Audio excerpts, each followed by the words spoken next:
আসসালামু আলাইকুম ভাই আপুরা, কেমন আছো তোমরা সবাই? আশা করি সবাই ভালো রয়েছো। তোমাদের গত টিউটোরিয়ালটিতে ভাইরাসের প্রাথমিক কিছু কথা বলেছিলাম, ভাইরাসের আবিষ্কারক নিয়ে, ভাইরাসের গঠন নিয়ে। আজকে তোমাদের আবিষ্কারকের কিছু অংশ বাকি ছিল, সেটা দেখাবো। তো সবাইকে একটা প্রশ্ন করি যে এইডস রোগের আবিষ্কারক তথা এইচআইভি ভাইরাসের আবিষ্কারকের নাম কি? সবাই বলছো যারা দেখেছো আমার ভিডিওটি। কীভাবে মনে রাখতে বলেছিলাম? গেল। এইডস হইল তো গেল, এভাবে মনে রাখতে বলেছিলাম মজার মাধ্যমে। এইডস হইল মানে কি? সে পৃথিবী থেকে চলে গেল, তো বিজ্ঞানীর নাম গেল। তো অনুরূপভাবে TMB virus, tobacco mosaic virus, তো এই ভাইরাসটার আবিষ্কারকের নাম কীভাবে মনে রাখতে বলেছিলাম তোমাদের? যে টিএমবি দিয়ে কী হয়? টোবাকো হয়, আর টোবাকো দিয়ে কী হয়? টোবাকো মানে তামাক, আর তামাক দিয়ে বিড়ি সিগারেট হয়। আর এই বিড়ি সিগারেট কারা খায়? ছেলেরা খায়, যেটা সবার কাছ থেকে লুকায়ে রাখতে পারলেও মায়ের কাছ থেকে সে কখনোই লুকায়ে রাখতে পারবে না। একদিন না একদিন সে মায়ের কাছে ধরা খাবেই। সুতরাং টিএমবি ভাইরাস যে আবিষ্কার করেন তার নাম মা দিয়ে শুরু, এই কারণে বলা হয়েছে মায়ার। তাহলে টিএমবি ভাইরাসের আবিষ্কার কে করেন? মায়ার। আবার এটা আগের টিউটোরিয়ালটিতেই ছিল, আবার মনে করাই দিলাম। তাহলে টিএমবি টোবাকো মোজাইক ভাইরাস, যে টোবাকো দিয়ে কী হয়? তামাক হয়, আর তামাক দিয়ে হয় বিড়ি সিগারেট, যেটা ছেলেরা খাইলে মায়ের কাছ থেকে সেটা কখনোই গোপন রাখতে পারে না, মায়ের কাছে সে ধরা খেয়ে থাকবেই। তো এই টিএমবি ভাইরাস নিয়ে আরও কিছু এমসিকিউ আসে। টিএমবি ভাইরাসকে পৃথক করে ক্যালাসিত করেন কোন বিজ্ঞানী? এখানে পৃথক করা বলতে টিএমবি ভাইরাস কোথায় হয়? টোবাকো তথা তামাকের হয়, তামাক পাতায় হয়। তামাক পাতায় কী হয়? ছোপ ছোপ দাগ হয়। আর এই তামাক পাতা থেকে এই টিএমবি ভাইরাসকে আলাদা করেন, পৃথক করেন কোন বিজ্ঞানী? বিজ্ঞানীর নাম, একটা নাম দেখতে পাচ্ছ, স্ট্যানলি। Stanley, WM Stanley. তো শুধু মনে রাখবা টানলি। আচ্ছা তোমরাই বলো, কোনো কিছুকে যদি তুমি পৃথক করতে চাও তাহলে সেটাকে কী করতে হয়? একটা যে কী করতে হয়? টেনে পৃথক করতে হয়। অর্থাৎ কোনো একটা জায়গায় সে আছে, সেখান থেকে তাকে টেনে নিয়ে চলে আসলা, টেনে নিয়ে এসে তাকে পৃথক করলা। তাহলে তোমার নৈবেদিকটা এভাবে মনে রাখবা যে পৃথক করতে হলে কি করতে হবে? টানতে হবে। অর্থাৎ টানলি, তুমি তোমার ফ্রেন্ডকে বলো যে এই জিনিসটা তুই টান, টেনে আন, তাহলে তুই সেটাকে পৃথক করতে পারবি। তাহলে টানলি মানে পৃথক করলি। তো এইভাবেই দেখো মনে রেখেছি, টানলি, স্ট্যানলি। তাহলে টিএমবি ভাইরাসকে পৃথক করেন, অর্থাৎ পৃথক করে ক্যালাসিত করেন কোন বিজ্ঞানী? স্ট্যানলি, বিজ্ঞানী টানলি, স্ট্যানলি। ঠিক আছে। আর এই অবদানের জন্যই তাকে নোবেল পুরস্কার দেওয়া হয়। তো তিনি কিভাবে আসলে করেছিলেন বিষয়টা দেখো। এই মোজাইক আক্রান্ত যে তামাকের পাতা, 1 টন তামাক পাতা ধরো সংগ্রহ করলো একটা গোডাউনে, সেই গোডাউন থেকে সেই 1 টন তামাক পাতা থেকে মাত্র 1 চামচ পরিমাণ তিনি ভাইরাসের ক্রিস্টাল সংগ্রহ করেন। ঠিক আছে। অর্থাৎ 1 টন তামাক পাতা থেকে অনলি এক ছোট চামচ, চা চামচগুলো যেগুলো আছে, এই চামচের পরিমাণ 1 টন তামাক থেকে, কত বেশি তামাক পাতা থেকে জাস্ট একটা চামচ, ছোট একটা চামচ, চা চামচের মতো ভাইরাস তিনি ক্রিস্টাল হিসেবে সংগ্রহ করেন। তো এই যে তার অবদানের জন্যই তাকে নোবেল পুরস্কার দেওয়া হয়। তাহলে টিএমবি ভাইরাসকে পৃথক করে ক্যালাসিত করেন কোন বিজ্ঞানী? বিজ্ঞানী টানলি, টেনে পৃথক করলি, এভাবে মনে রাখবা। ঠিক আছে। আচ্ছা, এরপরে আসো টিএমবি যে ভাইরাস, অর্থাৎ ভাইরাসের আগের লেকচারে বলেছিলাম ভাইরাসের গঠন, তার দুইটা জিনিস নিয়ে ভাইরাস গঠিত হয়, কেন্দ্রীয় বস্তু এবং বাইরের আবরণ। কেন্দ্রীয় বস্তু হিসেবে থাকে নিউক্লিক অ্যাসিড, আর বাইরের আবরণ হিসেবে থাকে প্রোটিন। ঠিক আছে। তো নিউক্লিক অ্যাসিড এবং প্রোটিন, এই যে ভাইরাসের রাসায়নিক গঠন, এই রাসায়নিক গঠন নিয়ে যে বিজ্ঞানী বলেছেন যে ভাইরাসের রাসায়নিক গঠন হিসেবে নিউক্লিক অ্যাসিড এবং প্রোটিন থাকে, তো সেই বিজ্ঞানী দুজনের নাম একটু মনে রাখো, পিরি এবং ব্যাডেন।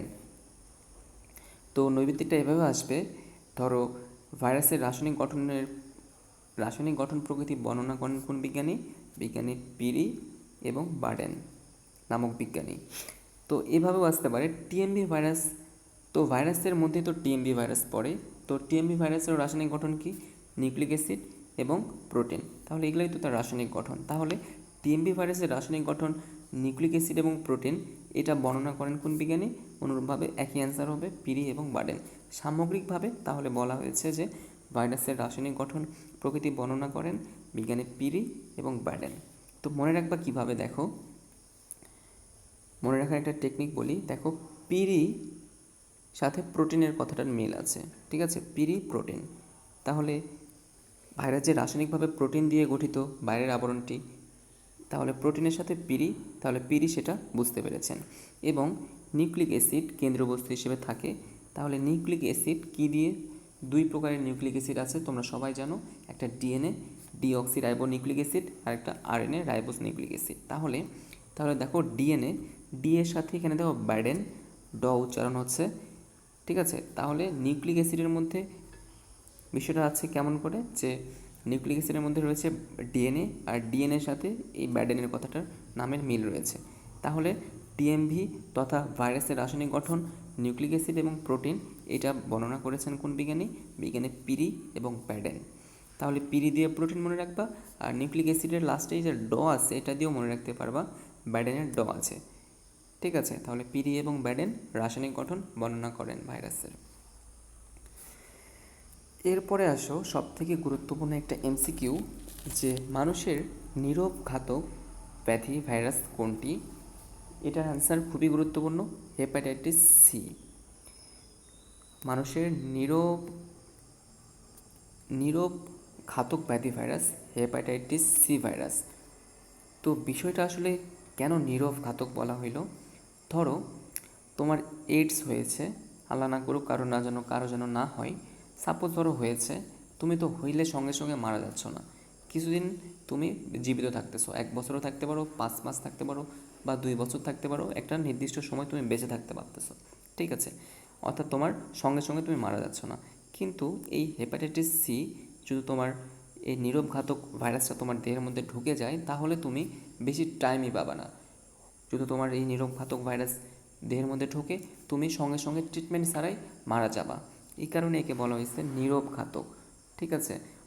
যেমন তোমার কার্বন ডাইঅক্সাইড তো ক্ষতিকর সবাই জানো, কিন্তু কার্বন মনোক্সাইড কিন্তু তার থেকেও বেশি ক্ষতিকর। এই কারণে নীরব ঘাতক গ্যাস বলা হয় কার্বন মনোক্সাইড গ্যাসকে।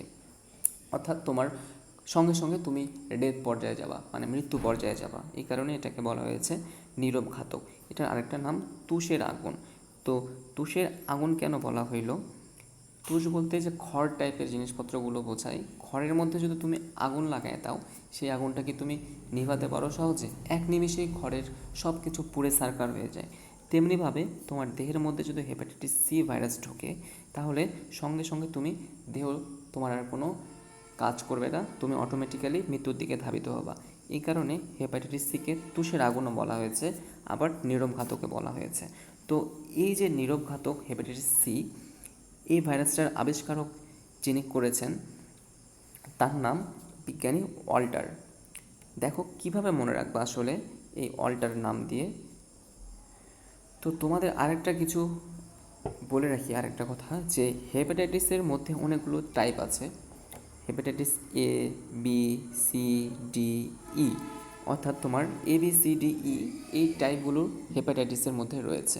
তো তার মধ্যে থেকে সবথেকে কমন যে হেপাটাইটিস, সেটা তোমার হেপাটাইটিস বি সবথেকে কমন। আর সবথেকে যে মারাত্মক সেটা সি, একটু আগেই বললাম নীরব ঘাতক বলা হয়। তো বিষয়টা কি, দেখো এখানে আস্তে আস্তে যে নামটা কীভাবে মনে রাখবা, অল্টার নামটা কীভাবে মনে রাখবা। দেখো হেপাটাইটিসের অনেকগুলো টাইপ আছে, এ আছে, বি আছে, সি আছে, ডি আছে, ই আছে। তাহলে দেখো একটা থেকে একটাতে তুমি অল্টারনেট করতে পারছো না, মানে অল্টার হইতে পারতেছো না, মানে পরিবর্তন, মানে একটার পরিবর্তে আরেকটা ভাইরাস ঢুকতে পারে, এটার পরিবর্তে আরেকটা ভাইরাস ঢুকতে পারে, মানে পরিবর্তন করা, মানে কি করা, অল্টার করা। অল্টার মানে কি, পরিবর্তন করা, মানে তোমার অল্টারনেটিভ আর একজন। তাহলে তাহলে নবীতিটা এভাবে মনে রাখবা যে হেপাটাইটিস সি, যেহেতু অনেকগুলো অল্টারনেটিভ অপশান আছে, এ আছে, বি আছে, সি আছে, ডি আছে, ই আছে, তাহলে বিজ্ঞানীটার নাম বিজ্ঞানী ওয়াল্টার, জে ওয়াল্টার, ঠিক আছে? খুবই গুরুত্বপূর্ণ এমসিকিউটা। তো এবার আসো যে তোমার তো বলেই ফেললাম যে হেপাটাইটিস বিটা সবথেকে কমন আর সিটা সবথেকে মারাত্মক। তাহলে আমার প্রশ্ন যে এদের মধ্যে কোনটির ভ্যাকসিন আবিষ্কার হবে? তুমি বলো যে এই যে এতগুলো টাইপ দেখতে পাচ্ছ তার মধ্যে কোনটির ভ্যাকসিন আবিষ্কৃত হয়েছে? এখন করোনার মধ্যে যে ভ্যাকসিন নিয়ে সবাই টানাটানি করতেছে, কারণ সবার মাঝে করোনা দেখা দিচ্ছে, তাই না? এই কারণে করোনার ভ্যাকসিন নিয়ে পুরো পৃথিবী সেটা তৈরির জন্য লেগে পড়ে গেছে। তো কমন জিনিসের ভ্যাকসিন হবে নাকি মারাত্মক জিনিসের ভ্যাকসিন হবে, কোনটা? যেটা সবার হচ্ছে সেই জিনিসটার ভ্যাকসিন আবিষ্কারের জন্য বিজ্ঞানীরা উঠে পড়ে লাগবে। তাহলে বলো তোমরা এখন অ্যান্সারটা কী হবে? হয়তো বা অনেকেই বলে ফেলছো, কিন্তু আমি শুনতে পাচ্ছি না। তাহলে কি হলো, যেটা কমন সবার হইতেছে সেটাকে দমন করার জন্য মূলত ভ্যাকসিন আবিষ্কার করা হয়। তাহলে যেহেতু কমন হেপাটাইটিস বি, তাহলে তোমার হেপাটাইটিস বি ভাইরাসের ভ্যাকসিন আবিষ্কৃত হয়েছে, সি ভাইরাসের ভ্যাকসিন আবিষ্কৃত হয়নি। ঠিক আছে, এই কারণে সি হইলেই মানুষজন মারা যাওয়ার চান্স অনেক বেশি, কিন্তু বিতে মারা যায় না, কারণ বি এর ভ্যাকসিন আবিষ্কৃত হয়ে আছে। ঠিক আছে, কারণ বিটা সব থেকে কমন, সব লোকের ম্যাক্সিমাম লোকের বিটাই হয়ে থাকে। তাহলে তাদেরকে বাঁচানোর জন্যই এই ভ্যাকসিনটা বিজ্ঞানীরা আবিষ্কার করেছেন। যেহেতু এখন করোনা সবার মাঝে হচ্ছে, এই করোনার সময় সবাইকে সাপোর্ট দেওয়ার জন্য যেন জীবিত থাকে, এই কারণে বিজ্ঞানীরা ভ্যাকসিন আবিষ্কারের জন্য উঠে পড়ে লেগেছে। তো অনুরূপভাবে যেহেতু বি কমন, তাহলে বি এর জন্য ভ্যাকসিনটা তৈরি হয়েছে। ঠিক আছে, ওকে। এখন প্রশ্ন হচ্ছে আমার যে এই যে hepatitis A B C D E, আসলে এই ভাইরাসগুলো ঢুকে দেহের কোন অংশে ক্ষতি করে, অর্থাৎ কোন অঙ্গ ক্ষতিগ্রস্ত হয় দেহের? তো একটা জিনিস মনে রাখবা, হেপাটিক কথাটা মানে, হেপাটিক কথার সাথে কি তোমরা পরিচিত? আচ্ছা, অনেকে পরিচিত অথবা অনেকে পরিচিত না। হেপাটিক কথাটা মেডিকেল টার্মে লিভারকে বোঝায়। লিভার মানে কি? যকৃৎ। ঠিক আছে, লিভার মানে যকৃৎ। তাহলে ইংলিশ টার্মটা লিভার, বাংলায় যেটাকে যকৃৎ বলা হয়। ঠিক আছে, আর মেডিকেল ভাষায় সেটাকে বলা হয় হেপাটিক। তো তাহলে দেখো, হেপাটাইটিস, তাহলে হেপা কথাটার সাথে হেপাটিক কথাটা জড়িত, হেপা। তাহলে হেপাটাইটিস এ ভাইরাস যত দেহের মধ্যে ঢুকে কী আক্রান্ত হবে? এই হেপাটিক আক্রান্ত হবে। আর হেপাটিক মানে কি? লিভার তথা যকৃৎ আক্রান্ত হবে। তাহলে সবগুলোই হেপা যেহেতু, তাহলে হেপাটাইটিস এর ভাইরাসগুলো দেহের মধ্যে ঢুকলে কোন অঙ্গটা আক্রান্ত হবে, ক্ষতিগ্রস্ত হবে? লিভার ক্ষতিগ্রস্ত হবে তথা যকৃৎ ক্ষতিগ্রস্ত হবে। সবাই যেন এটা ভুল কেউ না করো। তো হেপাটিকের সাথে তোমরা আরেকটা উদাহরণ জাস্ট দিয়ে রাখি, যে মেডিকেল টার্মে আসলে নামগুলো অন্য টাইপের, সবাই জেনে যাবা ধীরে ধীরে। যেরকম তোমার হার্ট মানে কি? হৃৎপিণ্ড। এটার মেডিকেল টার্ম কি কেউ জানো? জানো হয়তো বা অনেকেই, যে ধরো তোমার হার্টের সমস্যা হয়েছে, কোন ডাক্তারকে দেখাবা? তখন দেখবা ডাক্তারের নামের সাথে কার্ডিওলজিস্ট কথাটা থাকে, কার্ডিওলজিস্ট, কার্ডিয়াক। তো মেডিকেল ভাষায় হার্টকে কার্ডিয়াক বলা হয়। তেমনিভাবে লিভারের মেডিকেল টার্ম হেপাটিক। ঠিক আছে, তাহলে হেপাটাইটিস যে ভাইরাস, সেগুলো কাকে আক্রান্ত করবে? লিভারকে আক্রান্ত করবে। তো এরপরে আসো তোমাদের ভাইরাসের কিছু আনইম্পর্টেন্ট কথাবার্তা, যদিও আবাসস্থল। ভাইরাস কোথায় থাকতে পারে? সব জায়গাতে থাকতে পারে, সজীব পরিবেশেও থাকতে পারে, আবার নির্জীব পরিবেশেও থাকতে পারে। তো সজীব পরিবেশে ভাইরাসগুলো জীবিত থাকে তথা সক্রিয় থাকে। ঠিক আছে, সক্রিয় থাকে। আর বাতাস, মাটি, পানি, এই জড় মাধ্যম যেগুলো আছে সেগুলোতে নিষ্ক্রিয় অবস্থায় থাকে। অর্থাৎ ধরো কাঠের মধ্যে আছে, ভাইরাসটা নিষ্ক্রিয় অবস্থায় রয়েছে, কিন্তু সেই কাঠ থেকে তোমার দেহের মধ্যে ঢুকেছে, ভাইরাসটা সক্রিয় হয়েছে, তোমার দেহেতে রোগ সৃষ্টি করতেছে। ঠিক আছে, এই বিষয়টা আসলে, অর্থাৎ ভাইরাস জড় এবং জীব উভয় পরিবেশেই অবস্থান করে থাকে। বুঝছো? আচ্ছা, তো একটা পরীক্ষার মাধ্যমে অনুসন্ধান করে বিজ্ঞানীরা একটা ধারণা করেছিলেন যে 1 চামচ সমুদ্রের পানি ধরো তুমি নিলা, সেই 1 চামচ সমুদ্রের পানিতে 1 মিলিয়ন পরিমাণ ভাইরাস তুমি অণুবীক্ষণ যন্ত্রের নিচে দেখতে পাবা। অর্থাৎ ধরো সমুদ্রের পানিটা দূষিত পানি, তাহলে সেই দূষিত পানির মধ্যে 1 মিলিয়ন পরিমাণ ভাইরাস তুমি সেখানে আইডেন্টিফাই করতে পারবা। তাহলে কত ভাইরাস আমাদের চতুর্দিকে জড় পরিবেশে ঘুরে বেড়াচ্ছে। সুতরাং আমাদেরকে সাবধান হইতে হবে। এখন করোনা আছে বলে যে করোনার জন্য আমরা হাত পরিষ্কার করতেছি, মুখে হাত দিচ্ছি না, নাকে হাত দিচ্ছি না, চোখে হাত দিচ্ছি না, এমন কিন্তু না। সব সময় ভাইরাস আমাদের পৃথিবীতে অসংখ্য রয়েছে। সেই ভাইরাস থেকে আমাদের রক্ষা পেতে হলে আমাদেরকে পরিষ্কার পরিচ্ছন্ন থাকতে হবে, নিজেদেরকে সতর্ক থাকতে হবে। ঠিক আছে? তো এই যে ভাইরাস নিয়ে আমাদের বিজ্ঞানের যে শাখায় আলোচনা করা হয়, অর্থাৎ ভাইরাসের আকার, গঠন, বংশবিস্তার, ভাইরাসের যে রোগগুলো হয়, এই বিষয়গুলো বিজ্ঞানের যে শাখায় আলোচনা করা হয় সেটাকে বলা হয় ভাইরোলজি। এটাকে বলা হয় ভাইরোলজি। ঠিক আছে? তো ভাইরাসকে যে শাখায় আলোচনা করা হয় সেটাকে বলা হয় ভাইরোলজি। তো এই ভাইরোলজির জনক তো একজন থাকবে।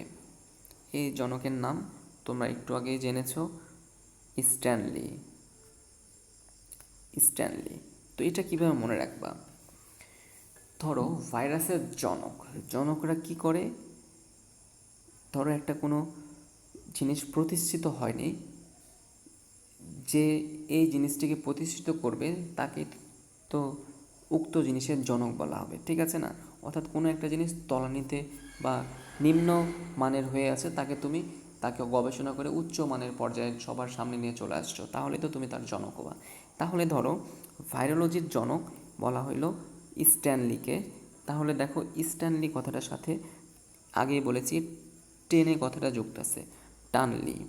তাহলে ধরো কোনো জিনিস অনেক নিম্নমানের, তুমি সেটাকে টেনে টেনে অনেক উপরে নিয়ে চলে আসছো, তাহলে তুমি একটা সমাজের মাঝে তাকে প্রতিষ্ঠিত করেছো। তাহলে তাকে তো টেনে তুলেই তো তাকে প্রতিষ্ঠিত করবা। তাহলে এই ভাইরোলজির যে জনক, ভাইরাসের এই শাখাকে প্রতিষ্ঠিত যিনি করেছেন, টেনে তুলে ধীরে ধীরে সংগ্রাম করে এই শাখাকে প্রতিষ্ঠিত করেছেন, তাকে বলা হবে, অর্থাৎ এটা যে আবিষ্কার করেছে তার নাম স্ট্যানলি। তাহলে ভাইরোলজির জনক স্ট্যানলি টেনে টেনে এই শাখাকে বিজ্ঞানের একটা স্ট্যান্ডার্ড শাখায় পরিণত করেছে। ঠিক আছে? এভাবে মনে রাখবা। দেখো অনেক হাসির একটা ইমোজি দিয়ে তোমাদের মনে রাখালাম। ঠিক আছে? এরপরে আসো ভাইরাসের প্রকৃতি। তো ভাইরাস জীব নাকি জড়, এটা নিয়ে বিজ্ঞানীদের মাঝে কনফ্লিক্ট রয়েছে, জটিলতা রয়েছে। একজন বিজ্ঞানী বলে ভাইরাস জীব, আরেকজন বিজ্ঞানী বলে ভাইরাস জড়। অর্থাৎ কথাটা কি দাঁড়াইলো? ভাইরাস জীবও নয়, জড়ও নয়, এই দুটার মাঝামাঝি একটা অবস্থা। তো ভাইরাসই। ঠিক আছে? তো বিষয়টা কি দাঁড়ালো? ভাইরাস জীবও নয়, জড়ও নয়, ভাইরাসই। এই উক্তিটি যিনি করেছেন বিজ্ঞানীর নাম বিজ্ঞানী লভ। তো ভাইরাসই, এটা জড় বস্তুও না, জীবও না, এমন একটা কথা বলেছেন বিজ্ঞানী লভ। তো এইটা এমসিকিউটা কীভাবে মনে রাখবা? তো এখানে লভ কথাটার দ্বারা LOVE, লাভ কথাটা আসতেছে, LOVE, লাভ মানে কি? ভালোবাসা। তো সবাই জানো ভালোবাসা কারো চেহারা বা কিছু দেখে হয় না, তুমি যাকে ভালোবাসবা সেই হবে। অর্থাৎ ভাইরাসই হবে। ওভাবে মনে রাখতে পারো। অর্থাৎ ভাইরাসই। এটা কোন বিজ্ঞানী করেছেন? মন্তব্য বিজ্ঞানী লভ। অর্থাৎ তোমার কাছে তোমার সেই মানুষটা সেই, অন্য কারো তার কাছে তুলনা হবে না। অর্থাৎ ভাইরাসই। ঠিক আছে? এরপরে আসো ভাইরাসের কিছু গঠন বৈশিষ্ট্য। ভাইরাস দুই ধরনের গঠন বৈশিষ্ট্য দেখায়, যেহেতু জীবের মধ্যেও তার বৈশিষ্ট্য আছে, আবার জড়ের মাঝেও তার বৈশিষ্ট্য আছে। তাহলে তার জড় রাসায়নিক বৈশিষ্ট্যও থাকবে, আবার জীবীয় বৈশিষ্ট্যও থাকবে। তো অণুজীব বিজ্ঞানীগুলো যারা অণুজীব নিয়ে আলোচনা করে, যাদের জীবন আছে, তারা এটিকে জীবীয় বৈশিষ্ট্যের দিকে প্রাধান্য দিয়েছেন। আর যারা রাসায়নিক বৈশিষ্ট্য, তাদের বুঝতে পারতেছ রসায়নবিদরা রাসায়নিক তথা জড়বস্তু কেমিক্যাল টাইপের হিসেবে এদেরকে প্রাধান্য দিয়েছেন। অর্থাৎ কী হইল মোট কথা? ভাইরাস জড় এবং জীবের মাঝে একটা সেতু বন্ধন রচনা করে, দুইটার মাঝামাঝি অবস্থাতেই থাকে। অর্থাৎ জীব এর ক্যারেক্টারও এর মধ্যে রয়েছে, জড়র ক্যারেক্টারও এর মধ্যে রয়েছে। তো ক্যারেক্টারগুলো অনেক ইজি, তোমরা বইয়ের মাঝে দেখবা। জড় বৈশিষ্ট্যর মাঝে থাকবে এরকম যে ভাইরাস অকোষীয়, অতি আণুবীক্ষণিক, এদের সাইটোপ্লাজম, কোষঝিল্লি, কোষপ্রাচীর, রাইবোজোম, মাইটোকন্ড্রিয়া এগুলো কিছুই থাকবে না। যেহেতু কোষই নাই, তাহলে তো কোষের মাঝে তো এই কোষের অঙ্গাণুগুলো থাকার কোনো প্রশ্নই আসে না। আবার ধরো যেহেতু জড় বস্তু, এদের কোনো বিপাকীয় এনজাইম লাগবে না, খাদ্য গ্রহণ করার জন্য কোনো পুষ্টির প্রক্রিয়া এদের নাই, অর্থাৎ কিছুই নাই। আবার এদের প্রজনন ক্ষমতা নাই, যেহেতু জড় হিসেবে কাজ করতেছে।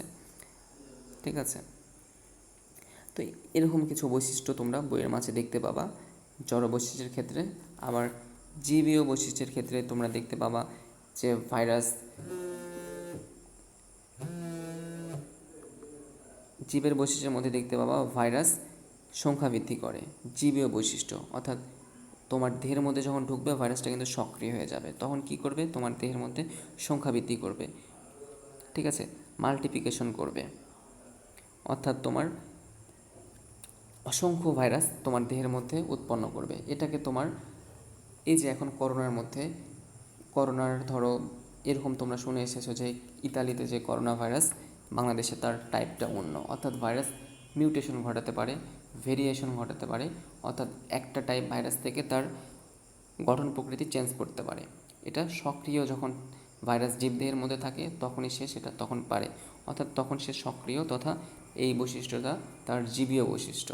ঠিক আছে, আবার এদের অভিযোজন ক্ষমতা রয়েছে, এদের দেহের মধ্যে জেনেটিক বস্তু হিসেবে ডিএনএ, আরএনএ এবং প্রোটিন রয়েছে, এগুলো তার জীবীয় বৈশিষ্ট্য। তো এইগুলো বইয়ের মধ্যে তোমরা রিডিং দিয়ে নিবা, অনেক সহজ। জীবীয় বৈশিষ্ট্য এবং জড় বৈশিষ্ট্যগুলো যদি না বুঝে থাকো আমাকে নক করবা, সমস্যা নাই। এরপরে আসো কিছু ভাইরাসের আয়তন নিয়ে কথা বলি। ভাইরাস কি অতি আণুবীক্ষণিক, যেটা তোমরা আগেই জানো, এবং এদের ইলেকট্রন অণুবীক্ষণ যন্ত্র ছাড়া এদেরকে দেখা যায় না সাধারণত। তো ভাইরাসের একটা পরিমাপ হিসেবে ভাইরাসকে ধরা হয়েছে যে 12 ন্যানোমিটার থেকে শুরু হয়, সেটা 300 ন্যানোমিটার পর্যন্ত হয়ে থাকে, বা এর ছোটোও থাকতে পারে, 12 ন্যানোমিটার থেকে ভাইরাস ছোটো হইতে পারে। তো এই ভাইরাসে 12 থেকে 300 ন্যানোমিটার পর্যন্ত ভাইরাসের ছোটো থেকে বড় পর্যন্ত হইতে পারে। তো এই 12 ন্যানোমিটার যে ভাইরাসের আয়তন, এই ভাইরাসটা হচ্ছে তোমার পোলিও ভাইরাস, অর্থাৎ পোলিও ভাইরাস এর যে আয়তন সেটা 12 ন্যানোমিটার। ঠিক আছে, আর 300 যেটা বলা হয়েছে সর্বোচ্চ পর্যায়ের বড়, সেটা তামাকের মোজাইক ভাইরাস। তো বিষয়টা কী হলো যে 12 ন্যানোমিটার